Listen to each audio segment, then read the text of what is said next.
Hello mga ka-super kasari. Magandang gabi, maupay na gabi. Time check tayo ay quarter to 12 a.m. na po, no? So, bago tayo mag-closing time, ay meron muna tayong cheka for today's video kasi meron akong ka-super. So, gamit ko pala yung aking headset ng Volts, no? As microphone kasi medyo maingay sa labas. So, anyhow, mayroon ako isang ka-super na itago ko na lang siya sa pangalang buy one take one. Nakakaloka. Kasi yung message siya dito. Buy one take one, no? Hindi. Sabi niya sa akin, nag-PM siya sa akin. Sabi niya, "Morning, Madam Esty." Siyempre, papasok to doon sa ating segment na Dear Madam Esty. Ask ko lang kung paano niyo po i-manage ng mabuti ang tindahan niyo.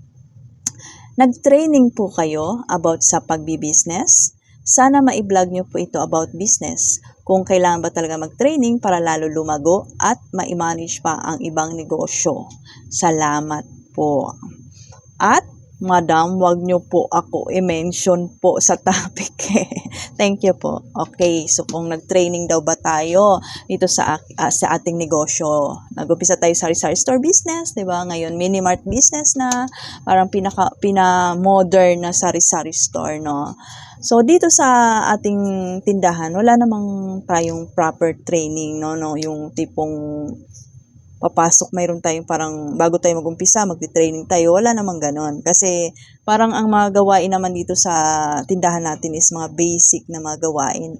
Pero, pwede din naman ikaw, kung gusto mo talaga about business, gusto mo maliwanagan about business, lalo na kung mas ano ba, yung business minded, yung to the point na hindi lang ganito, hindi lang yung typical na sari-sari store. Gusto mo talaga pag-aralan yung pag-inventory, pag-manage ng tindahan, proper selling, paano yung mga profit, mga ganun. Meron naman yan, meron yan mga seminars, meron yan mayroon mga books nga din yan 'di ba? Mayroon din sa YouTube, pwede ka rin mag-aral. So maraming means para matutunan ang pagbi-business. So ako, nung nag-start ako, syempre parang may history na rin tayo ng pagiging isang sari-sari store kasi namulat ako sa lolo ko, sa papa ko na talaga nagsasari-sari store. So parang nadala ko na rin 'yon. At the same time, parang sa experience din ko, no? Yung mga experience sa work, na malaking bagay din yun na nai-apply ko din dito sa aking tindahan. Pero, sabi mo nga kung nag-training ako, hindi pa ako nag-ano ng mga training, no? About sari-sari store, no? Pero before, nanonood ako ng mga YouTube, yung as in, yung business, as in hindi pang sari-sari store. Kasi noon naman, wala naman akong idea na may mga nagba-vlog at hindi ako nanonood ng mga vlog noon before pa ako nag-vlog, no? Kaya hindi ko nga alam na mayroon palang mga vlog ng sari-sari store. Nung naisip ko nga na, ay gusto ko mag-vlog ng sari-sari store, nung nag-search ako dun sa YouTube ng sari-sari store, ay nagulo ka ako, ang dami-dami na pala nagba-vlog ng sari-sari store.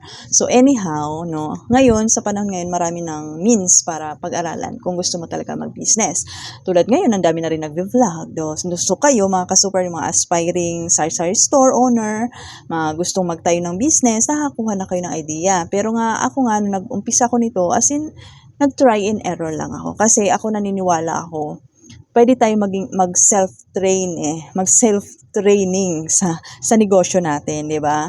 Kasi ako na-apply ko rin dito nung nag-work ako sa fast food.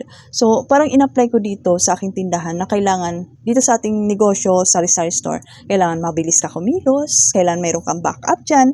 So, ako dahil nga na-experience ko yon, na-apply ko, shinare ko yon sa inyo na kailangan always may plastic sa tabi, mga ganon. Kasi backup yan Alam mo sa fast food, mabilisan, ang daming tao talaga. So parang ganun din dito sa ating tindahan. So kung wala kang backup, gugulong ka, luluga ka, mga ganun ang term sa amin nun. So dapat mayroon kang backup dyan ng mga bills, may backup ka dyan ng mga soft drinks, ng mga malamig, may backup ka ng mga plastic, ng mga pansukli mo. So nai-apply ko yon. At mayroon din ako experience sa pagiging isang cashier sa mga supermarket. So, nai-apply ko rin dito yan sa aking tindahan, yung pagka-cashier. Kasi sa supermarket, mayroon kaming 7K steps ng pagka-cashier, mga ganon, 'di ba? So, nai-apply ko rin yon, yung tamang pagsukli na pag nagtanggap ka ng pera, kailangan I receive 1,000. Not to the point, tama na i-apply talaga natin. Pero, gagawin natin. Siyempre, di ba, sasabihin natin, 1,000, I receive 1,000, ganyan. Tapos yung change natin sa customer, binibilang natin isa-isa. So, ganun ang training nun sa supermarket. So, nai-apply ko rin yon. At, syempre ako, nag-work na ako before. Ang dami ko ng mga work na sales talaga. So, doon tinitrain na sa amin about good customer service, mga ganun. Kailangan smile and greet, tsaka hindi pwedeng makipag-away sa mga customer, mga ganun. Talagang na-train na sa amin yun nung sa mga past experience, work experience. So, yun, nai-apply ko na dito sa aking tindahan. Kaya hindi na ako ano-ano pa ng mga training, no? Pero marami pong ng mga training, no? Maraming, alam ko may mga sa mga city hall, mga livelihood training, pwede kang mag-attend na mga ganun. Pero ngayon kasi, di ba, high-tech na. Sa YouTube lang, mag-search ka lang. Paano palaguin ang Sari-Sari Store, Rose Jam 11. O, lalabas agad yan. Yung mga experience ko nung nag-start ako, shinare ko kung paano ko napalago. So, nandun yon. So, pwede mo na mapanood pero ako naniniwala ko na matututo ka din sa sarili mo, sa tindahan mo. Kasi nga, pwede tayo self-learning. Kasi para sa akin, every day is a learning process yan. Halimbawa, kung nagtayo ka ngayon, nagka-try and error ka, hanggang ikaw din ang makakaisip, ikaw yung makaka-discover ng ano pa ba yung ikakaganda ng tindahan ko, na negosyo ko. Ay, ito, para magiging creative na yung isip mo, ganyan. Magiging productive yung isip mo na, ay, parang mas maganda ito. Parang mas gusto ko itong idagdag. Ay, mas gusto ko din ganitong design. Yung mga ganun, matututo ka sa sarili mo. Ganon, di ba? Tapos makakuha ka rin ng mga ideas sa mga napapanood natin. Lalo ngayon, nagkakalat na mga Sari-Sari Store vlogger, di ba? So, marami ng means nga.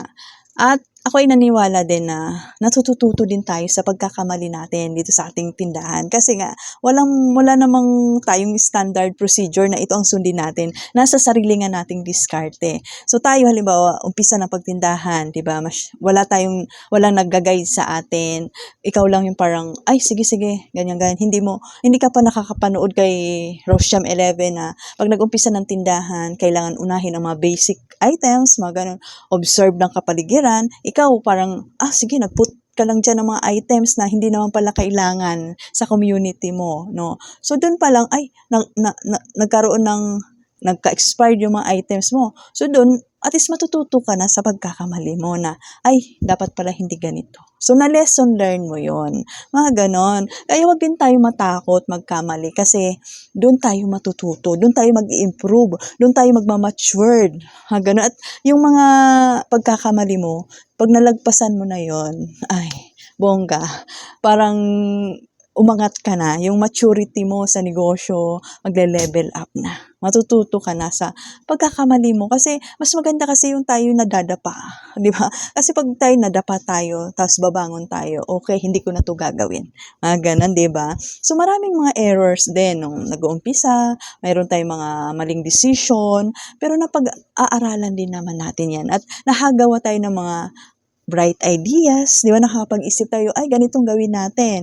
Pag may mga malapit na ma-expired, promo natin, mga ganon. Siyempre, nag-observe din tayo sa labas, sa mga groceries, sa supermarket, kung ano yung mga doon. So, tayo naman, ina-apply din natin dito sa ating tindahan. Di ba? Mga ganon lang. So, wala namang proper training talaga sa pag-sari store business, no? Kasi itong trabaho natin, hindi naman kailangan yung nakatapos ka, hindi naman kailangan na may certificate ka bago ka mag-upisa. Basta may puhunan ka, masipag ka, matyaga ka, business ka. 'Di ba? Kasi ano lang 'yan nasa tamang diskarte lang 'yan. Okay?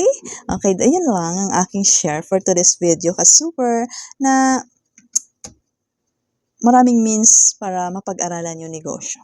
Pwede din mag-self-learn ka, 'di ba? Matuto ka sa mga sarili mong pagkakamali, tapos matututo ka, mag-i-improve ka, no? At syempre, mag-ask ka rin ng guide sa mga kakilala mo, sa mga nakakaalam. Kasi mas maganda rin yung mayroon ka rin, yung parang may bibigay sa'yo ng mga advice, guidance, mga ganon, 'di ba? Ayan, daming alam ni Madam. So, bye-bye na. Thank you for watching. Bye-bye.